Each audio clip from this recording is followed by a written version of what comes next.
Kochi metro railway phase 2, जिसकी लंबाई 11.5 kilometre और लागत 1957.05 करोड़ रुपए होगी। चेन्नई मेट्रो रेलवे फेज 2, जिसकी लंबाई 118.9 किलोमीटर और लागत 63.246 करोड़ रुपए होगी। Bengaluru metro railway project phase 2A और 2B, जिसकी लंबाई 58.19 किलोमीटर और लागत 14,788 करोड़ रुपए होगी। नागपुर मेट्रो रेल परियोजना फेज 2 और नासिक मेट्रो, जिसकी लागत क्रमशः 5,976 करोड़ रुपए और 2,092 करोड़ रुपए होगी। विद्युत अवसंरचना।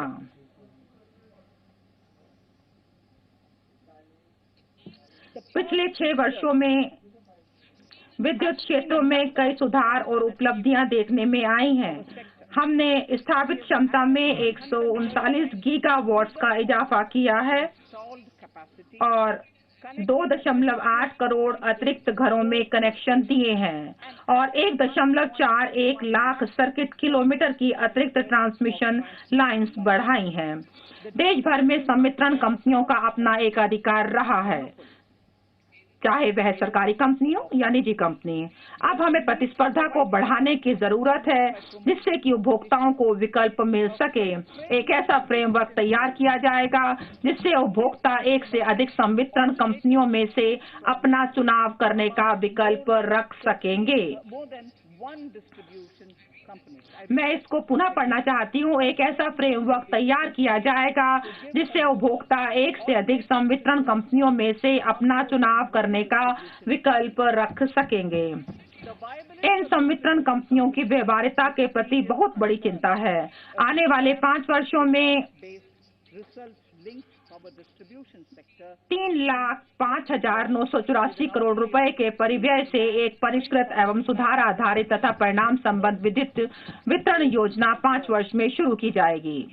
इस योजना से डिस्कॉम्स को बुनियादी संरचनाओं को तैयार करने में सहायता मिल सकेगी, जिसमें प्रीपेड स्मार्ट मीटरिंग सिस्टम्स का उन्नयन आदि आते हैं, जो कि वित्तीय सुधार से जुड़े हुए हैं। प्रधानमंत्री जी ने नवंबर 2020 में तीसरे री इन्वेस्टमेंट कॉन्फ्रेंस में बोलते समय एक वृहद राष्ट्रीय हाइड्रोजन एनर्जी मिशन को तैयार करने की योजना की घोषणा की थी। अब 2021-22 में एक हाइड्रोजन एनर्जी मिशन शुरू करने का प्रस्ताव किया गया है, जिसके तहत ग्रीन पावर स्रोतों से हाइड्रोजन को पैदा किया जा सकेगा। पोत नौवहन जलमार्ग, बड़े बड़े पत्तन जो कि अपने संचालन सेवाओं को खुद देखते हैं, अब एक ऐसे मॉडल के रूप में सामने आएंगे जिसका प्रबंधन इसके निजी भागीदार द्वारा किया जाता होगा। इस उद्देश्य के लिए वित्तीय वर्ष 2021-22 में सरकारी व निजी भागीदारी पीपी के तहत प्रमुख पत्तनों के द्वारा 7 परियोजनाएं प्रस्तावित की जाएंगी, जिनके तहत 21-22 में और इसके तहत 2,000 करोड़ रुपए से अधिक होगी।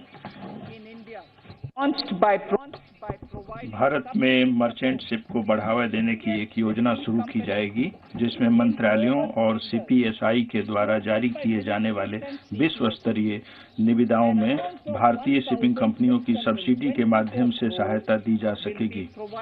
इसके लिए आने वाले 5 वर्षों में 1624 करोड़ रुपए की राशि उपलब्ध कराई जाएगी।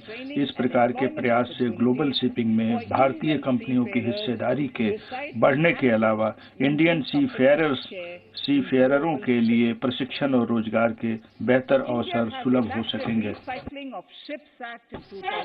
भारत ने एक रिसाइकलिंग ऑफ शिप एक्ट 2019 अधिनियमित किया है और हांगकांग इंटरनेशनल कन्वेंशन तक अपनी पहुंच कायम की है। गुजरात के अलंग में स्थित लगभग 90 सी रिसाइकलिंग यार्ड्स को पहले ही HKC अनुपालन सर्टिफिकेट प्राप्त हो गया है। यूरोप और जापान से और अधिक जहाजों को भारत में लाने के लिए प्रयास किए जाएंगे। रिसाइकलिंग कैपेसिटी, जो कि लगभग 4.5 million light displacement tonne LDT है, को 2024 तक 2 गुना कर दिया जाएगा। इसके लिए हमारे युवाओं के लिए 1.5 लाख अधिक नौकरियों के पैदा होने का अनुमान है।